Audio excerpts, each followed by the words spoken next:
Steph, I think I got the name for our ship. Now that's a lot of people out there who are creative, who are trying to come up with names is one of the hardest things to come up with in any series that you write, because you don't want it to sound like a character from a different series, or you don't want it to not be appealing to what their character actually is. So coming up with names, how do you go about coming up with names? Do you go in like a Google history of things like that? Do you side by side comparisons?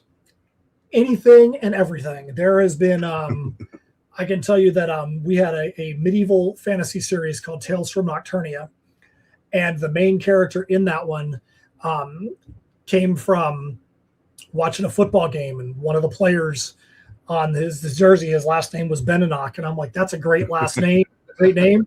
So that's how we got Beninock the Executioner, was from that. I referee a absolute ton of soccer games, probably 5,600 or more soccer games in my career, and there's been so many times that I've been on the soccer field and had a player's name or heard somebody call something to somebody else. I'm like, I got to remember that name, because that name sounds pretty cool. That might be a basis for something. I'll tell you a fun one. I was at a soccer game last season, and Steph and I were toiling over what the name of the pirate vessel in Tatsumi, the Serpent Mistress, was going to be.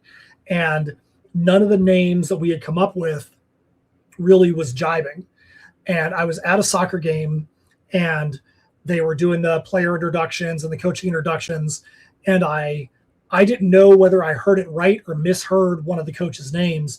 And I'm like, did they just say that dude's last name was Sidestalker? And I'm like, dude, I'm like, Sidestalker. Like, before the game, I went over to my phone real quick. I'm like, Steph, I think I got the name for our ship. I'll let you know after the game. And so it's been the Sidestalker ever since. Now I found out this year that wasn't his name. I'm like, that's so cool that I heard Sidestalker, even though that's not his last name. So you never know where inspiration is going to come from.